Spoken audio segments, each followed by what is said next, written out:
इंसान का रूप कैसे बनता है आप और हम सब लोग जानते हैं। इंसान का रूप दोबारा जन्म लेता है। कैसे दोबारा जन्म लेता है? जैसे अंडा एक बार मां के पेट से अंडे के रूप में आएगा और दोबारा उसको मां पकाती है। पकने के बाद उसको जब समय आता है फूट करके बाहर निकलता है, तब पता चलता है कि मैं पक्षी हूं, मैं छिपकली हूं, मैं सांप हूं, मैं कबूतर हूं। कब? जब वो पूर्णतः पक करके सामने आता है। ठीक इस प्रकार मनुष्य केवल मां के पेट से पैदा होकर के मनुष्य नहीं बनता। मनोरभव बनने के लिए इन संतों के चरणों में आना पड़ता है। जब गुरुजन आशीर्वाद देते, ज्ञान देते, विद्या देते, तब वो मनोरभव बोलता है और द्विज कहलाता है, अर्थात दोबारा जन्म लेना पड़ता है। सज्जनों, आज हम दोबारा जन्म लेना नहीं जानते, हम दोबारा जन्म लेना नहीं चाहते। हम तो जन्मते भगवान बन बैठे, हम बनते जन्म लेते ही हम अहंकार से फूल बैठते। मेरे से बड़ा कोई व्यक्ति नहीं, मेरे से ज्यादा विद्वान कोई नहीं, मेरे से ज्यादा कोई पूजनीय नहीं है, मेरे से ज्यादा कोई संपन्न नहीं है। ये जो अहंकार का घड़ा होता है ना, वो व्यक्ति को आगे नहीं बढ़ने देता। हमने पूर्व जन्म में कर्म बहुत अच्छे किए थे, जिसे हिंदू समाज मिला, हिंदुस्तान मिला।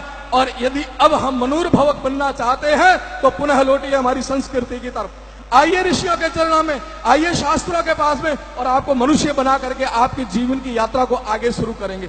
बस आज जो झगड़ा है मनुष्य का, वो केवल मात्र इस बात है कि हम मनुष्य बनना नहीं चाहते। हम लखपति बनना चाहते हैं, करोड़पति बनना चाहते हैं, हम नेता बनना चाहते हैं, हम अभिनेता बनना चाहते हैं, परंतु हम मनुष्य बनना नहीं चाहते। मनुष्य वो बनता है जिसके जीवन में त्याग हो। मनुष्य वो बनता है जो सेवा करके सर्वोपरि अपने को मानता है। मैं 4 कोटेशन आपको कहना चाहता हूं।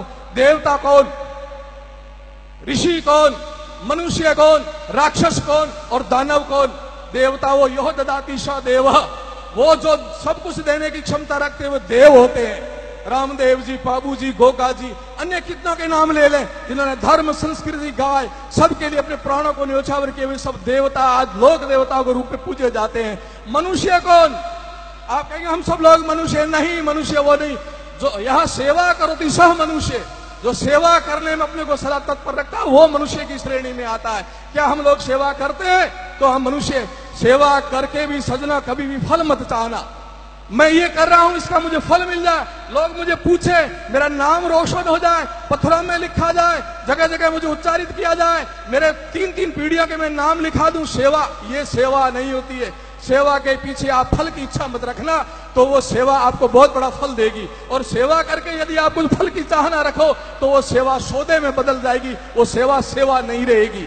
तो मनुष्य बनना है तो सेवा करो। अब 2 श्रेणियां हमारी रही है, वो एक दानव और राक्षस। वो आज विश्व में सबसे ज्यादा है। कौन सी? दानव, यानी शोषण करने की जो प्रेरणा। भाई का भी खा जाऊं, पड़ोसी का खा जाऊं, दूसरे की दुकान अच्छी चल रही उसकी कैसे मैं डाउन कराऊं, ये जो वृत्तियां हैं ये सारी की साथ दानव वृत्तियां होती है, ये मनुष्य की वृत्तियां नहीं है।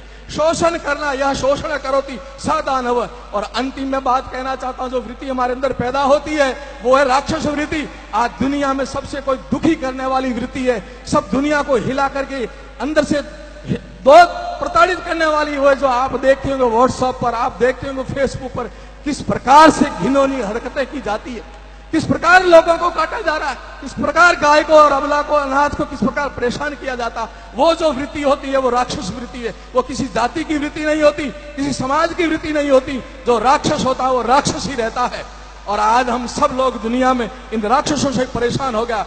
जगो ऋषियों की औलादे, जगो इन संतों के शिष्यों, जगो देवताओं की औलादे, इन राक्षसों के मुंह बंद करने हैं। इन राक्षसों को जवाब देना है कि मनूर्भव, मनुष्य बनो, तो पुनः भारत की धरती पर आओ, हिंदुस्तान की संस्कृति को स्वीकार करो, हिंदुत्व को स्वीकार करो। और अंत में मैंने कहा था कि गर्व से कहो हम राजस्थानी हैं। पूरे विश्व को देखो और एक भारत को देखो, बरोबर की बात है। मैं हम पूज्य बाप जी से निवेदन कर रहा था कि बाबू जी विदेश की यात्रा का प्रतापपुर जी कोई जरूरत नहीं है। क्यों? कि भारत पूरे को देख लो और पूरी दुनिया को देख लो। मैंने बाबू जी को प्रणाम करके कहा, मैंने बाबू जी बिल्कुल 100% सही बात है। भारत के अंदर कौन सा ऐसा क्षेत्र है, देखिए भौगोलिक स्थिति से, पठार यहाँ, नदियां यहाँ, जंगल यहाँ, बर्फ यहाँ, रेगिस्तान यहाँ, 12 मास बरसात होने वाला क्षेत्र यहाँ। दुनिया में ऐसा कोई देश नहीं। भारत को देख लो, पूरी दुनिया को देख लिया। ठीक इस प्रकार यदि भारत को देखना है तो सबसे पहले राजस्थान को देख लो आप। राजस्थान का ऐसा कौन सा क्षेत्र है जिसको देखने से आपका भारत का स्वरूप नहीं दिखता है? राजस्थान में भी यही स्थितियां, कहीं पठार है, कहीं नदियां हैं, कहीं जंगल है, कहीं झरने हैं, कहीं रेगिस्तान है, कहीं कुछ है। तो ये सारा का सारा स्वरूप पूरा का पूरा मेरे राजस्थान के अंदर समर्पित होता है। और राजस्थानियों को देख लो, पूरे हिंदुस्तानियों को देख लो आप, जिसके सर पर पगड़ी हो, मूसा पर तान हो और गर्व से कह के मैं राजस्थानी हो, तो वो संस्कृति में धरा से जुड़ी हुई आवाज निकलती है। हिंदुस्तानी की पहचान ये होती है जिसके सर पर चोटी हो, मुझे तुलसाराम जी बाप जी विराजे, जनेऊ जिसके गले में हो, चोटी जिसके सिर पर हो, वही हमारा प्रतीक है कि हिंदुस्तानी की पहचान क्या है। अरे मित्रों, मुझे थोड़ा शर्मिंदा मत करो आप, चोटी रखने से शर्म मत करो आप। चोटी आपके पुरखों ने बड़ी मेहनत से पाई थी। क्या मेहनत की उन्होंने दुनिया को दिशा दी, दुनिया को रास्ता बताया कि मनुष्य बनना तो ऐसे जाओ। तो पूरे दुनिया के सभी संत कहो या फिलोसोफर कहो, उन्होंने कहा दुनिया में यदि सर्वश्रेष्ठ कोई धर्म है और सर्वश्रेष्ठ कोई समाज है तो हिंदू समाज है। इसको तगमा कौन सा दिया जाए, इसको कौन सा पदक दिया जाए, क्या भारत रत्न दिया जाए, परमवीर चक्र दिया जाए? तब सभी मनुष्यों ने कहा नहीं, इनको ऐसा पदक दिया जाओ सबसे ऊंचा, यानी चोटी दी जाए, सबसे ऊपर हिंदू संस्कृति को बैठाया जाए, यानी सर पर चोटी, यानी सबसे ऊपर है। इतनी परिश्रम करके ली हुई है चोटी, इतना बड़ा तगमा लिया हुआ, और हम यूं ही कटाते जा रहे, फैशनेबल बने जा रहे। नहीं, फैशन तो चोटी रखने में अपना वो पूर्वजों की दी हुई चीज है। चोटी गर्व से रखो, जनेऊ गर्व से धारण करो, तिलक गर्व से लगाओ, घर में पवित्रता बनाए रखो। और अंततः मैं कहना चाहता हूं कि यदि मनुष्य बने रहना है और केवल मात्र अपने को बचना है तो एकमात्र बात है, खुद पर गर्व करो, अपनी संस्कृति पर गर्व करो और अपने बच्चों को उस रास्ते पर चलाओ। आप सब गृहस्थी हो, आपका धन मैं नहीं आंकूंगा, आप कितने बैंकों में पैसे लेके बैठे हो, आपकी कितनी अच्छी गाड़ियां मैं नहीं आंकूंगा, ये संत भी नहीं आंकेंगे कि आप कितने धनवान हो। संत और हम सब एक ही बात कहेंगे, आपके पूत सपूत हो तो आप धनवान हो, और पूत कपूत हो तो अरबपति होते हुए अब कंगाल हो आप। इसलिए आप सबसे ज्यादा कोई ध्यान देना चाहते हो, माताओं बहनों युवाओं को सबसे कहना है, मेरा यही है, संतों का भी यही निवेदन है कि आप किसी भी कोने में रहो दुनिया के, कैसे भी भरकस प्रयास करो, परंतु अपनी संतति और अपने संस्कारों को ऐसे मजबूती से पकड़े रहो कि आने वाली पीढ़ियां आपके समाज को, आपके गुरुओं को और आपके धर्म को भूले नहीं। बस इतना ही कहना चाहता हूं। बाकी आपकी जो तपस्या, लग्न, आपकी निष्ठा और मेहनत देकर के हम सब लोग गदगद हैं।